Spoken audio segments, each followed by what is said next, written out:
La ilaha illallah.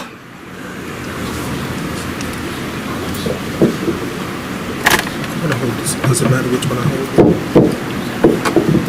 إن الحمد لله نحمده ونستعينه ونستغفره ونؤمن به ولا نتوكل عليه ونعوذ بالله من شرور أنفسنا ومن سيئات أعمالنا يهد الله فلا مضل له ومن يضلل فلا هادي له أشهد أن لا إله إلا الله وحده لا شريك له أشهد أن محمدا عبده ورسوله يا الذين آمنوا اتقوا الله حق تقاته ولا تموتون إلا وأنتم مسلمون إن خير حج حج محمد صلى الله عليه وسلم.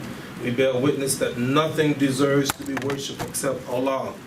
And we bear witness that Muhammad sallallahu alayhi wa sallam is Allah's messenger and his last slave, his last messenger. Brothers and sisters, last year I was in London, 3 o'clock in the morning, and I'm watching CNN International, and Michelle Obama's giving a speech. And I was very impressed with what she said. She said, I have seen my husband tested, and I've come to the conclusion that the office of presidency doesn't change who you are, it reveals who you are.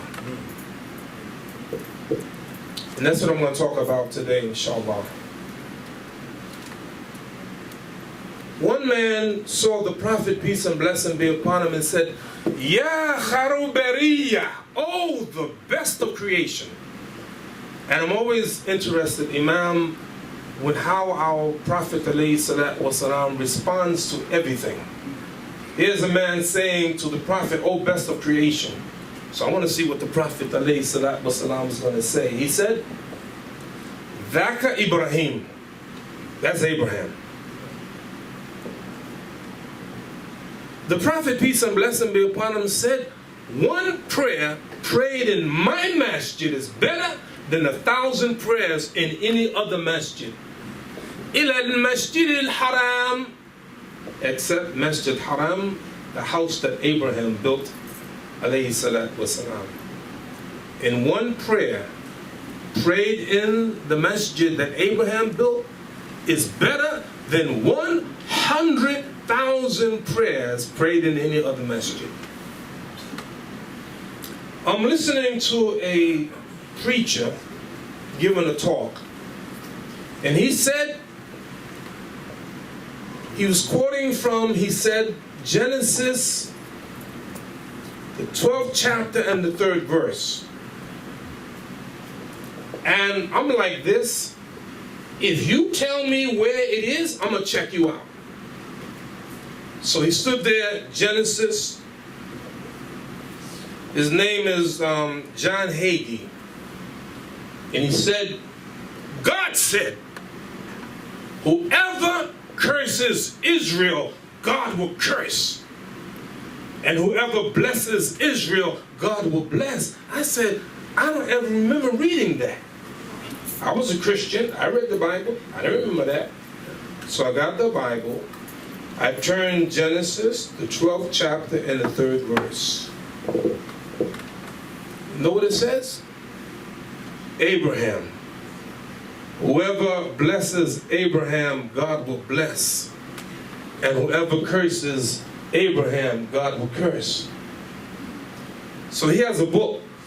It's documented in his book called, I'm talking about John Hagee, Jerusalem Countdown, chapter number 16. Whoever curses Israel, God will curse. Whoever blesses Israel, God will bless. My question is, why are you changing? What is it about Abraham that you don't want the people to know? Every Muslim, every day, in every prayer, Allahumma salli ala Muhammad wa ala ali Muhammad kama salaita ala Ibrahim wa ala ali Ibrahim innaka hamidun majid. Allahumma barik ala Muhammad, and bless Abraham too. So my question is, why you do that? Everywhere I go, every country I go, every city I go, the first thing I do when I get there, I want to know where's the direction of the house that Abraham built.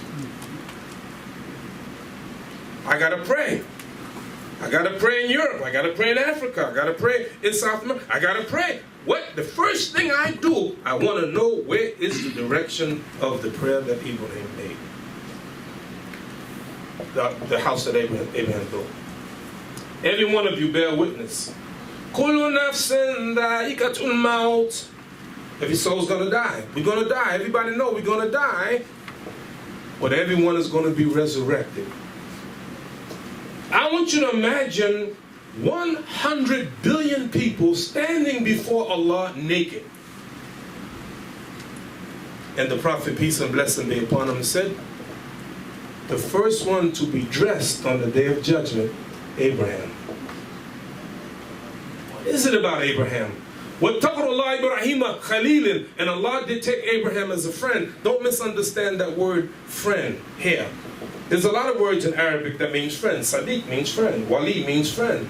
But Khalil, that's a bosom buddy. That is somebody special. It's so special that the Prophet, peace and blessing be upon him, said, if I were to take a Khalil other than Allah, it would have been Abu Bakr. He's my Sahabi. So it must be something special. And I found that same thing in the Bible. God did take Abraham as a friend. Abraham must be somebody special. In the Quran, the people said to Prophet Muhammad, they said, be a Christian or a Jew if you're going to be guided aright. Allah told the Prophet, "Qul bal millata Ibrahim hanifa wa ma kana minal mushrikin." No. The religion of Abraham. Why did Allah tell the Prophet to follow the religion of Abraham? Why did Allah tell us to follow the religion of Abraham? It must be that Abraham is somebody special. I'm asking myself the question, why? Why all of this? Why all of this? Ibrahim alayhi salatu wasalam, why so special? I found an ayat of the Quran that I think explains it, and that's what I'm going to talk about today, inshallah. إِذِ ابْتَلَى إِبْرَاهِيمَ رَبَّهُ بِكَلِمَاتٍ فَأَتَمَّهُنَّ. And we tested Abraham with trials, and he passed every test. That's the reason. He passed every test. You know, Ibrahim alayhi salatu wasalam had a conversation with his wife Sarah one day. And of course Allah knows everything, and he revealed it to the Prophet, peace and blessing be upon him. And this is what Ibrahim said to his wife Sarah. Ya Sarah, laysa ala al-wajhi ardi mu'min ghayri wa ghayruki. Oh Sarah, there is not one believer on the face of the earth other than you and I. Can you handle that? I was in Birmingham, UK, Imam, last year. Eid in Birmingham, UK, in the park, 100,000 people, Muslims, praying Eid prayer. But Ibrahim, at that point, only him and his wife believers. Can you handle that? Abraham was tested and he passed every test. This is my talk today. تبارك الذي بيده الملك وهو على كل شيء قدير الذي خلق الموت والحياة ليبلوكم أيكم أحسن عملا وهو العزيز الغفور. Blessed be in him in whose hand is the dominion of the heavens and earth. He, Allah, created death and life to test you. Who's best in conduct? We're going to talk about our test. Because every one of us are going to be tested. Every one of us are going to be tested, maybe even every day. There's an Imam that I know is from New York. He moved to Tampa, Florida. This Imam, may Allah bless him, give him long life. This Imam has had every kind of health test you can imagine. He had a brain tumor. He's had a heart attack. He's in dialysis. He's in a wheelchair. And his wife, she takes care of this brother, this Imam. Unbelievable. She's by his side. I've seen her carry her husband and put him in the car. And she never left him. I want you to contrast this brother, the day that his wife told him she was diagnosed with breast cancer, that very day he left her. A test. Even the Christians, they have in their ceremony, sickness and health, something like that, for better or worse. How are you going to deal with your own family? Last year, a 70-year-old man in Kansas City goes into a bank, hands the teller a note saying, "Put money in the bag, I got a gun." So the teller, she puts in the bag close to $3,000. This 70-year-old man takes the bag of money. Instead of walking out of the bank, he goes into the lobby of the bank and he sits down. Minutes later, the police come because the precinct is only half a block from the bank. And so when the police come, he said, "I'm the one you're looking for." Handed him the money. There was no gun. So they took this man, 70 years old, Kansas City, took him in front of the judge. And the judge said, "Why did you do it?" He said, "Your Honor, I would rather go to jail than spend one more night with my wife." It's true story. It's true story. He just got sentenced a couple of months ago. And whenever you give a punishment, it should be befitting the crime. So this judge gave this 70-year-old man 60 days home confinement.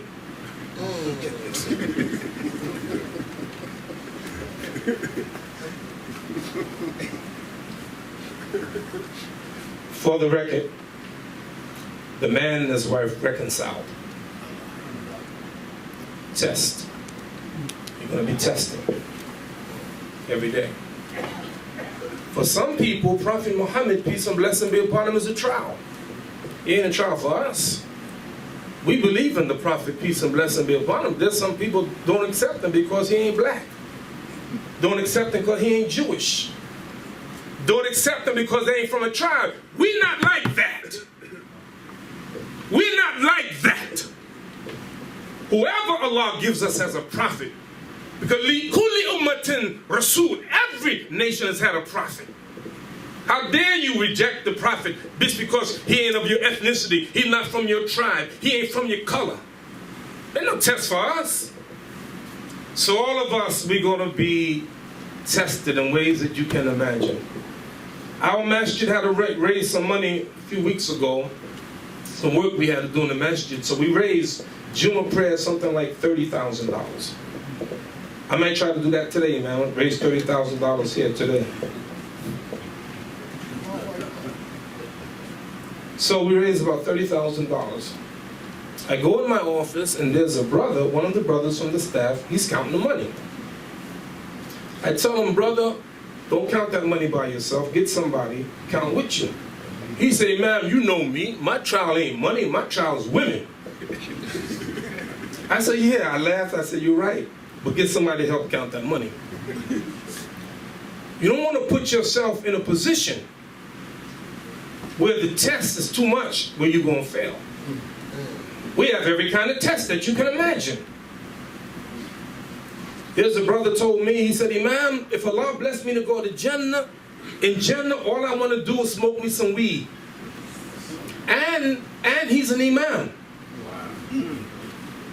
Drugs is a test for some people. Some people, drugs ain't no problem. But for people, there's a test. We understand that, so we help them. I ain't throwing away nobody. Because there was a man named Abdullah.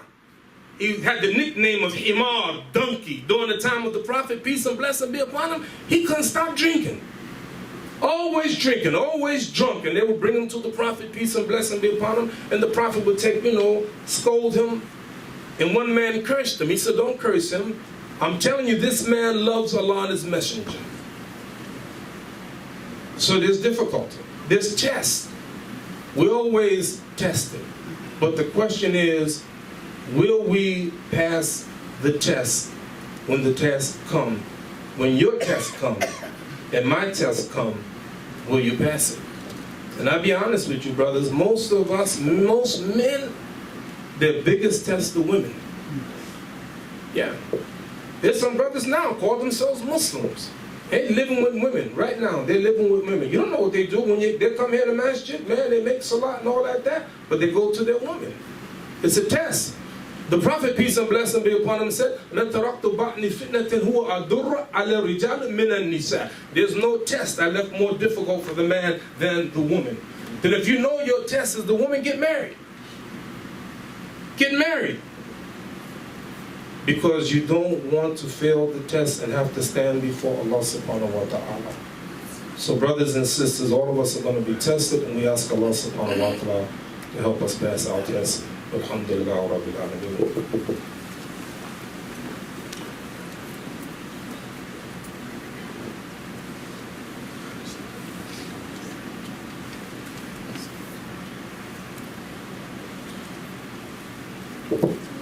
Bismillah ar-Rahman ar-Rahim. Alhamdulillah Rabbil Alameen. Brothers and sisters,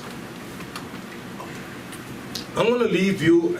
I don't give long khutbahs. I know you expect me to go a certain time. I give short khutbahs, inshallah. So I'm going to say a few things, and I'm going to conclude.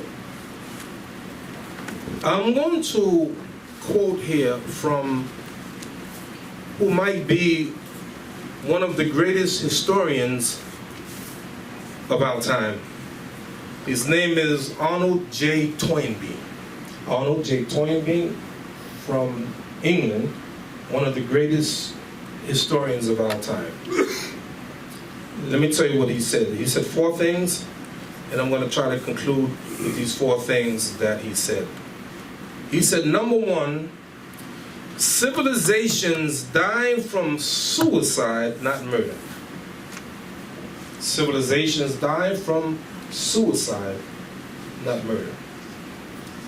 Suicide, someone once said, is a permanent solution for a temporary problem.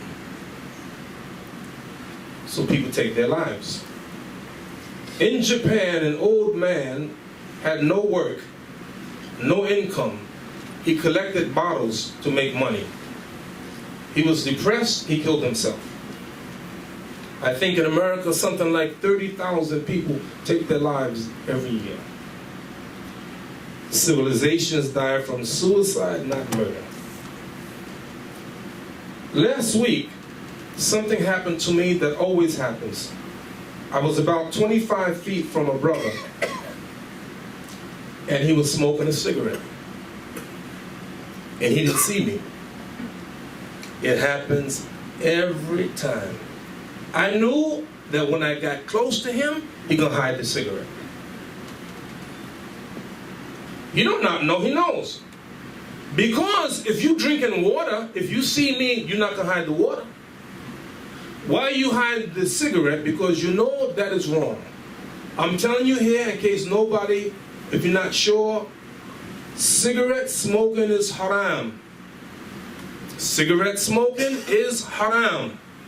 Smoking cigarettes is haram. It's not permitted. I went to a store, owned by Muslims, and the workers are Muslims. And I wanted to know, I asked the brother, I said, brother, they sell cigarettes. I said, brother, how much are cigarettes these days? I have no idea how much a cigarettes cost. I see people smoking cigarettes. He said, Imam, I have to be honest with you, he knows me. He said, my biggest sales is cigarettes. We make a lot of money. Indeed, you make a lot of money with cigarettes. So, he told me cigarettes, $10.50 a pack. $10.60 a pack for cigarettes. So when I saw that brother, I passed by him. He said, Assalamu alaikum, and threw the cigarette away. Because he knows. According to the World Health Organization, the UN said that if the nations of the world do nothing about it by the end of the 21st century, 1 billion people would have died as a result of smoking cigarettes. See, it's not real when you told me, yeah, no, they attacked us and they killed out. For real? Honestly? I know what you're saying. Well, it's that, you know, they smoke cigarettes. They get what they deserve. Then how you come to the point that in America every year 29,000 people die from secondhand smoke? They're not smoking cigarettes. They didn't choose to smoke cigarettes. But they're dying because their parents are smoking cigarettes. Their husband or wife is smoking cigarettes. So civilizations die from suicide, not by murder. And I would like to say this, that you ever hear of the man arrested for what they call it, assisted suicide? When you sell a cigarette, it's assisted suicide. I went into a store one day, the same store, Muslim store, and I saw a sign that caught my attention. The sign said, "No alcohol sold here." Man, I was happy. One of my greatest desires is to get together with the Imams and other Muslims, all those Muslim stores that are selling haram products, pork and cigarettes and alcohol, to get to them and tell them, stop it. We don't want you selling that in our neighborhood. Imagine a woman from the neighborhood come, Mrs. Jones, and Mrs. Jones comes and she wants some cigarettes and she wants some pork and she wants some beer. And the Muslim Abdullah say, you know, Mrs. Jones, I understand that, but beer is no good for you, pork is no good for you, cigarettes are no good for you. We're not going to sell it to you because we know that it's not good for you. We ain't going to sell it. That's what I want to see. So I saw the sign, no alcohol sold here. I said, Allahu Akbar. A Muslim store, here was a Muslim store, one of the few Muslim stores, don't sell no alcohol. No alcohol sold here until I read it more carefully. It said no alcohol sold here on Sundays before 2 p.m. Come on, man. That's the dawah. We're tested more than ever before right now. And the best thing that a Muslim can do is be a Muslim and follow the Quran and the Sunnah. So Arnold Toynbee, he said civilizations die from suicide, not from murder. Number 2, he said, sooner or later, man has always had to decide whether he worships his own power or the power of God. This ain't a Muslim. Arnold Toynbee. Number 3, of the 22 civilizations that have appeared in history, 19 of them collapsed when they reached the moral state that the United States is in now. He died in 1975. He said this years ago, it's worse now. And finally, and I want you to listen to this one. This is a quote from Arnold Toynbee, an historian. This is the most significant one. I close with this. The solution to all international conflicts lies only in embracing Islam en masse, because Islam is the only religion that can transcend nationalism. I see with great dismay that nationalism is gaining grounds even among the bearers of the Quran. And I hope for the day when all humanity will break this idol and unite all as the children of God.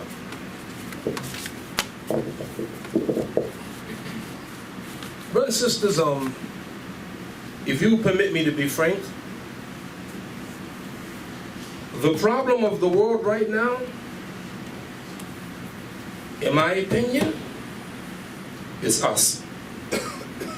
It's us. Why? Because we're not doing our job. May Allah bless this masjid, MIB, and Imam Talib. You see something about Imam Talib? He is not just your Imam. This man is on demand everywhere. A and a great leader among the Muslims in New York and other places. So my prayer is always with Imam Talib as he goes about his work, making friends for Muslims. We need more people. I don't know any Imam, not one, who works harder than Imam Talib. And I ain't doing this to break his back. I'm not, I say this in public, I say it in private. I really believe that. That's the respect that I have for the Imam Talib. You're blessed here. And I think, honestly, we can do a better job. I was at City College last night, and a program talking about Malcolm at Hajj Malik Shabazz.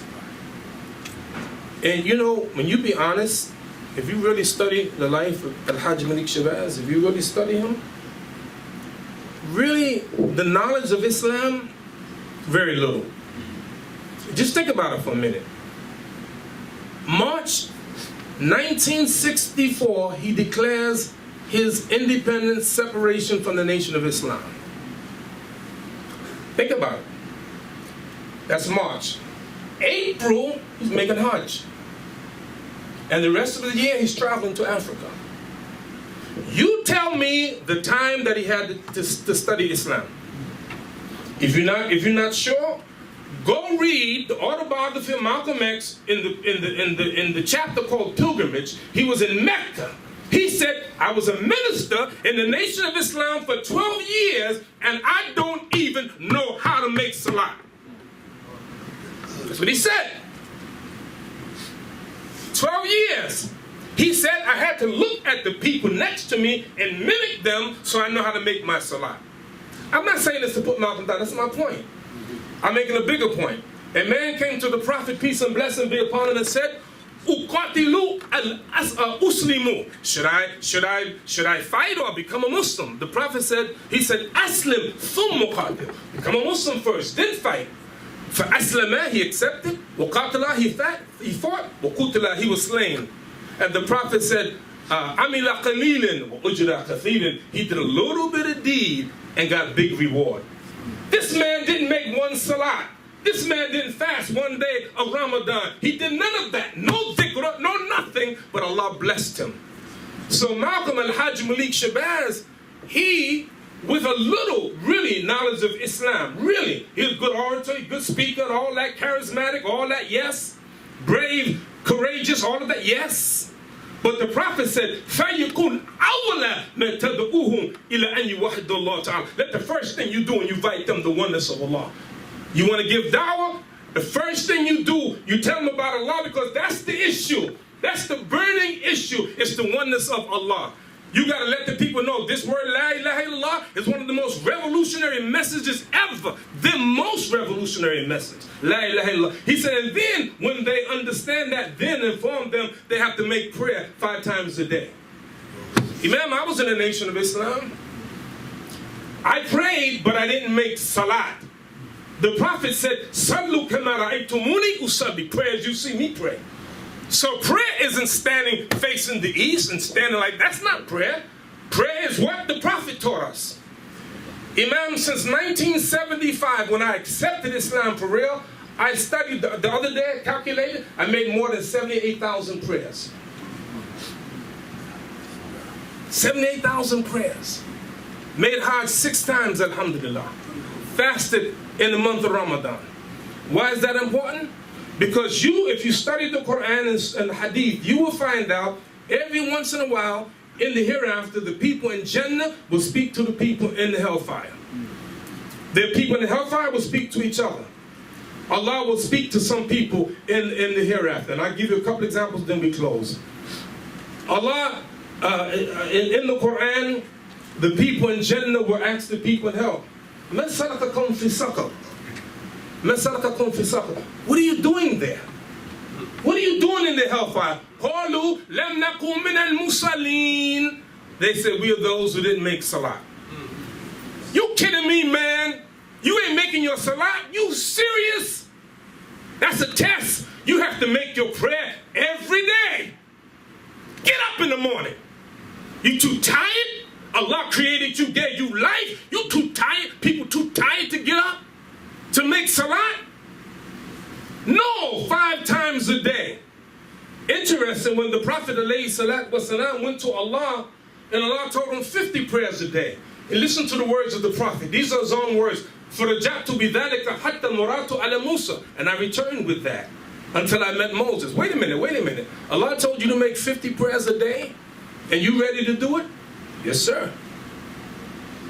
And then Moses said, yo, Umar can't do that. Notice, Musa didn't say, you can't do that. He said, in the Ummataka, your Ummah can't do that. Father, go back to your Lord and ask him to reduce it. And the Prophet goes, and Allah reduces to 5. Ironically, when Allah reduced it to 5, Musa said, go back and your Lord, ask your Lord to reduce it because your Ummah won't be able to do it. Was Moses right? We couldn't even do 5 prayers a day? You kidding me? So why are you there? I didn't make salah. And then the second one, and we didn't feed the poor. I'm saying, in my opinion, it's our fault when we don't do our job. I'm not talking about converts. That's up to Allah subhanahu wa ta'ala. Noah, alayhi salatu wasalam, preached for 950 years. And according to Ibn Abbas, he only had 80 followers. He didn't fail. Some prophets said some prophets had a handful of followers, some had none. So I'm not talking about numbers. I'm talking about effort. Say what you want to say about the Nation of Islam. Say that they didn't practice Islam. Say they practice shirk. Whatever you want to say, fine. That's not my point. But I tell you what, with the little bit they had, they went out there to the people. How do I know? I was one of them. Knocking on doors. 1,000 people a week I would see, trying to bring them to what I believe was the truth. And I think because of that, Allah blessed us in 1975, a massive conversion to Islam through Imam Muhammad. So brothers and sisters, okay, our test. What's your test? My test ain't your test ain't my test. But whatever it is, don't keep doing the same thing over and over and over again. Over and over and over again. Over and over. You still got a drug problem? Come on, man. Where's your iman? You see? And the last thing, don't be afraid to go out there to the masses of the people. Believe that what we have is the truth. And you stand like all the prophets did, and the companions of the prophet, they did, because they believed in what they had. You got it. It ain't you, it's not me, it's not Imam Talib. We're nothing, man, but we're the servants of Allah. You hear what I say? We're the slaves of Allah. Prophet Muhammad, peace and blessing be upon him, did not come here to make us soldiers. You ain't a soldier, you're a slave. What do you mean by that? If you study basic training, when you join the armed forces, basic training, the first thing they do, you cut your hair. So everybody look the same. You live together, you eat together, all of that. Yes, sir! Yes, sir! You're a soldier. But the Prophet Allah didn't come to make us soldiers. He came to make us slaves of Allah. I'll give you one example. The Prophet, peace and blessing be upon him, sent the Muslims on an expedition and appointed a man among the Ansar as the leader. He said, obey him. They said, okay. They went out, and this one the Prophet appointed became angry at them and said, did the Prophet tell you to obey me? They said, yes. He said, I order you to get firewood. They got the firewood. He said, I order you to light it. They lit it. Then he said, I order you to jump in the fire. So they like looking and thinking. Maybe some of them thought about they should go to the fire. But they waited, they hesitated. One said, you know what? We came to follow the Prophet to be saved from the fire. How should we go to the fire? And the fire extinguished. The word got back to the Prophet, peace and blessing be upon him. And the Prophet said this, I give you 3 versions. You choose which one. Number 1, لو دخلوها ما خرجوا منها إنما الطاعة في المعروف. Had you gone in that fire, you would not have come out. Because obedience is only toward that which is right, just, fair. Second one, لو دخلوها ما خرجوها حتى يوم القيامة. إنما الطاعة في المعروف. Had you gone in that fire, you would not have come out until the day of judgment. For obedience is only toward that which is right and just. You ain't no soldier. You're a slave of Allah. And if anybody give you a commandment against Allah, you don't do it. Anybody give you a commandment against the Prophet, you don't do it. And the third one is the scariest one. He said, لو دخلوها ما خرجوا منها أبدا. إنما الطاعة في المعروف. Had you gone in that fire, you would have never come out. For obedience is only toward that which is right and just. Somebody gonna tell you, whisper in your ear, yo man, you see what these kuffar doing to us, ah? Let's go do it. Let's go blow. Let's get in a car and run these people over. Are you crazy? For real? Yeah, man, we gonna kill these kuffar. Really? You ain't even giving them dawah. You want to kill them. Your job ain't to kill them. That's not your job. Your job, you want to do something? You want to be bad? You're a bad Muslim? Give them dawah. When last did you ever offer someone to come into Islam? When last did you enjoin the good and forbid the evil? You want to talk about the nation? They stood up against the American government. They called them devils. Now we don't like that. Even though some of them are devils. We're not doing that. No, man. We are examples. And finally, I know I said finally, I got one more. Hold on. Honestly, I'm finished. No, really, I'm finished. Listen, one more thing. Remember in the beginning of the Khutba, I talked about Ibrahim alayhi salatu wasalam.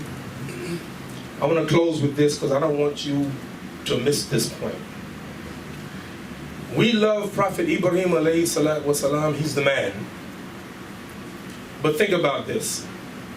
We didn't learn salat from Prophet Ibrahim alayhi salatu wasalam. We learned from the Prophet. We didn't learn how to fast from Ibrahim alayhi salatu wasalam. We learned it from the Prophet. All of this that we have, Allah blessed us with the last messenger of Allah, Muhammad sallallahu alaihi wasallam. So I pray Allah subhanahu wa ta'ala can strengthen us, make us to be believers. I ask Allah the Almighty to continue to strengthen this masjid, this Imam Talib, make you great beacons of light for New York City and the rest of the Muslims in the state and in the country. We ask Allah the Almighty to help those Muslims that are suffering, especially now those Muslims in Syria, who suffer in ways that you cannot imagine. You must make dua for them. You must make dua for our brothers and sisters in Yemen. You must make dua for our brothers and sisters in Palestine. Don't forget them. We must make dua for those Muslims in Burma who suffer. We ask Allah the Almighty to strengthen them and to strengthen us. We ask Allah the Almighty to help the Muslims in Somalia, help the Muslims in Kenya, and the Muslims around the world. ربنا تقبل منا إنك أنت السميع العليم ربنا لا تؤاخذنا إن نسينا أطعنا ربنا ولا تحمل علينا إصرا كما حملته الذين من قبلنا ربنا لا تحملنا ما لا طاقة لنا به واغفر عنا واغفر لنا وارحمنا وأنت مولانا فانصرنا على القوم الكافرين والحمد لله رب العالمين إقامة الصلاة.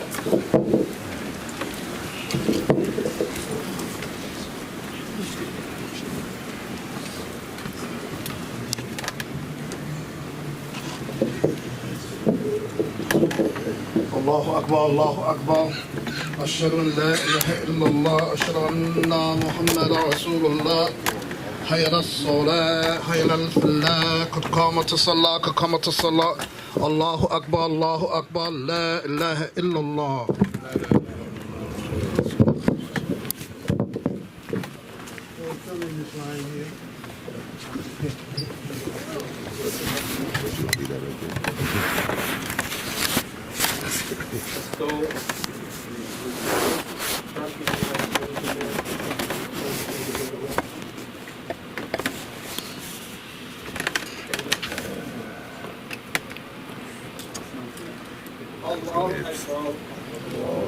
Allah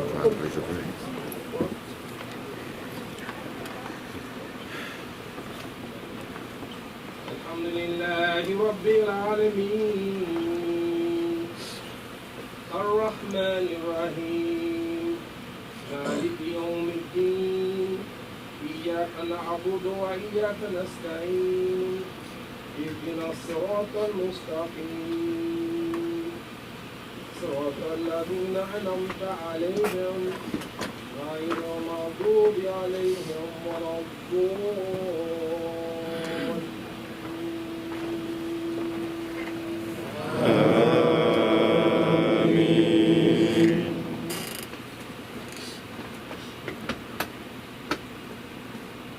يا أيها الناس اعبدوا ربكم الذي خلقكم والذين من قبلكم لعلكم تتقون الذي جعل لكم الأرض فراشا والسماء بناء وأنزل من السماء ماء فأخرج به من الثمرات رزقا لكم ولا تجعلوا لله أندادا وأنتم تعلمون وإن كنتم في ريب مما نزلنا على عبدنا فأتوا بسورة من مثله وادعوا شهداءكم من دون الله إن كنتم صادقين فإن لم تفعلوا ولن تفعلوا فاتقوا النار التي وقودها الناس والحجارة أعدت للكافرين وبشر الذين آمنوا وعملوا الصالحات أن لهم جنات تجري من تحتها الأنهار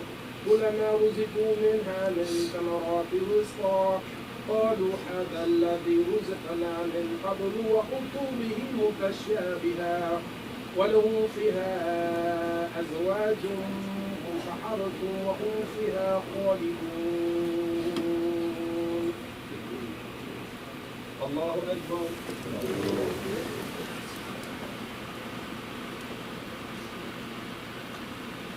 سمع الله لمن حمده. الله أكبر.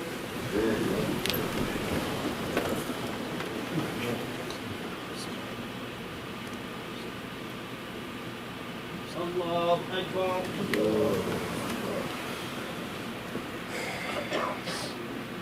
الله أكبر.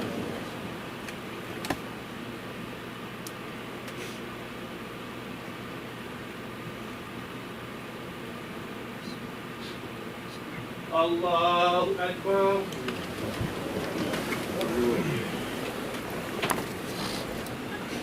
الحمد لله رب العالمين الرحمن الرحيم مالك يوم الدين إياك نعبد وإياك نستعين اهدنا الصراط المستقيم صراط الذين أنعمت عليهم غير المغضوب عليهم ولا الضالين.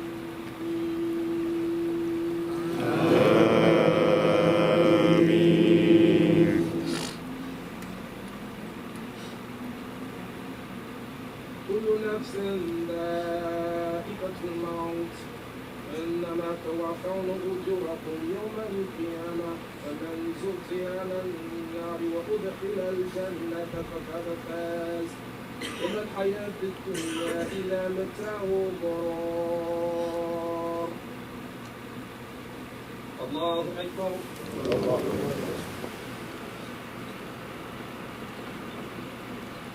سمع الله لمن حمده. الله أكبر.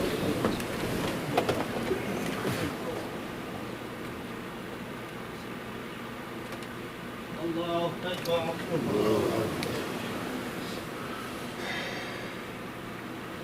الله أكبر.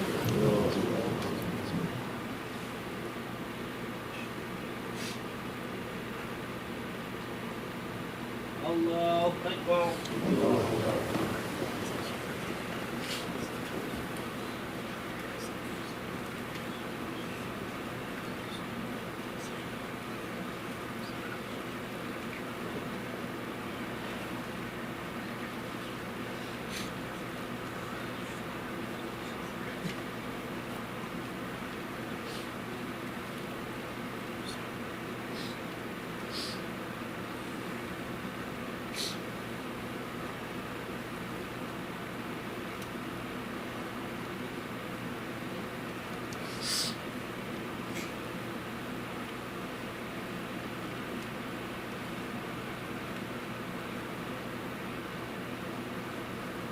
السلام عليكم ورحمة الله.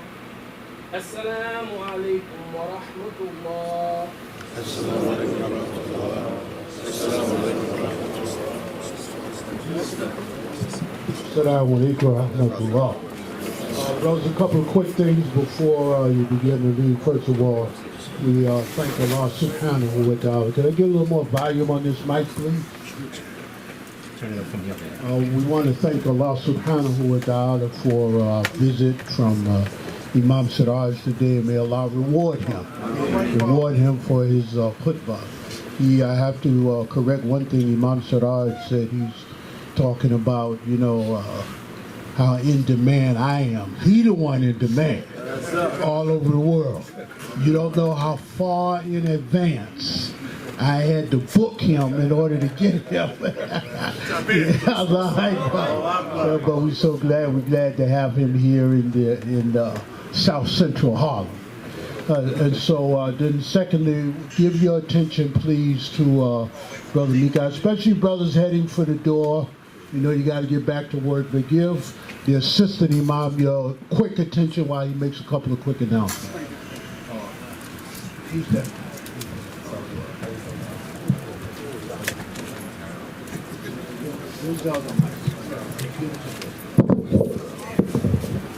Assalamu alaikum wa rahmatullah.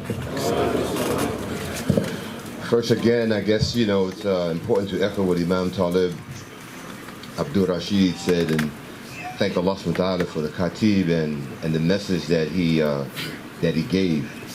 I, for one, know that I am definitely being tested and tried, as we all are being tested and tried every day of our lives. And we just pray that Allah Azza wa Jalla help us to maintain and to hold on to the rope of Allah, subhanahu wa ta'ala. Those of you that are leaving, of course, we want to encourage people to give generously to the sadaqah. As you know, this is a member-supported masjid, as we always have to remind us that we are not blessed to receive funds from any state entity. And so we ask the men in particular, and the women, of course, inshallah, to give $11 per person. As you know, we said last week that the rent here is a certain amount, and we should be collecting minimally 1 month's rent and 1 week's participation. But we've been collecting a third of the amount just for the rent in the showings and people's shows. So we just want to encourage people to give journeys to the sadaqah. 30 seconds. Brothers, let me tell you something. My love is for the masjid. I believe there's 10 people here who give $100. I'm one of them. I give 100. I want 9 people to match me. 1, 2, 3, 4, 5, 6, 7, 7, 8, 9. Good. 9, 10, 11, 12, 13, 14, 15. That's what I'm talking about. 15 people. I want more than that. You push it. Push yourself. This is fi sabilillah. Let me tell you something, Imam. You may have heard a couple months ago in Philadelphia, exit number 95, there was a homeless man standing there. A woman came and she stopped her car. She ran out of gas. He came over there and said, "What's the matter?" She said, "I ran out of gas. I ain't got no money." He said, "No problem. Sit in the car." This man had $20. He spent his money on a receptacle and gas. He came back and he put the gas in the car.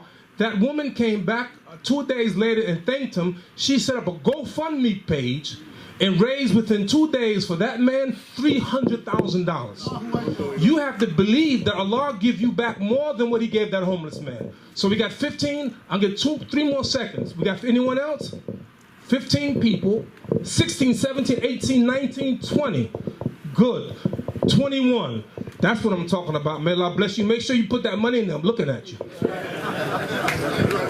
And may Allah bless those that gave 1,000, inshallah. So this is the 100. Just the first of the 100 of those that pledged, inshallah. And don't forget the brothers that are in the prison, inshallah. So give for them. This is the Imam. This is the Imam's 100. Debit card, we be right with you. This is 100. This is 100. This is 100. I got you. The 100, inshallah. This is the 100. This is the wrong basket for that. This is the basket for the brothers that are in prison. This is the 100 for the Masjid. Inshallah, we also, while people are giving, inshallah, this is the 100. To remember, this is the 100. Oh, that's half. All right. Somebody, we got half. We got half 100. May Allah bless those that gave half 100. This is 100. This is 100. Brother got to go to the store to get 100. Alhamdulillah. We need to get a one of those machines, debit card machines. This is 100. 100. I ain't seen so many $100 bills. Allahu Akbar. Alhamdulillah, it's close to 100. But while we're giving, we also want to remind us of the educational program. Imam Talib, inshallah, this is the other half 100. May Allah bless God to give 1,000. Watch your face. Right side, right side, right side. We want to encourage brothers to come out for the Sunday classes. Imam Talib teaches Quran. Here's a little brother with close to 100. Allahu Akbar. Look at this brother. This brother can give. If this brother can say something. Hello. Allahu Akbar. If this brother can give, all the men can give, inshallah. Encourage you to come out for the Quran and Hadith class led by Imam Talib on 3 o'clock on every Sunday. And the class on Aqidah at 1 o'clock on Sunday. I'm sorry, 12 o'clock. Led by Ali Rashid. We also have Malati al-Islam, which deals with substance abuse, as the Imam was talking about, on Tuesdays and Saturday evenings at 6 p.m. So we just want to encourage us, inshallah, to give journey to the sadaqah. And you know what? Alhamdulillah for Imam Siraj's encouragement. But we shouldn't need him to come and encourage us to do what we're supposed to always do. But we're grateful for that. But we just need to understand that these types of things need to happen all the time in order for us to benefit and profit, inshallah, in the manner that we should. And may Allah bless him, and may Allah bless us all. Assalamu alaikum wa rahmatullahi wa barakatuh. To come forward and show Imam Siraj some love.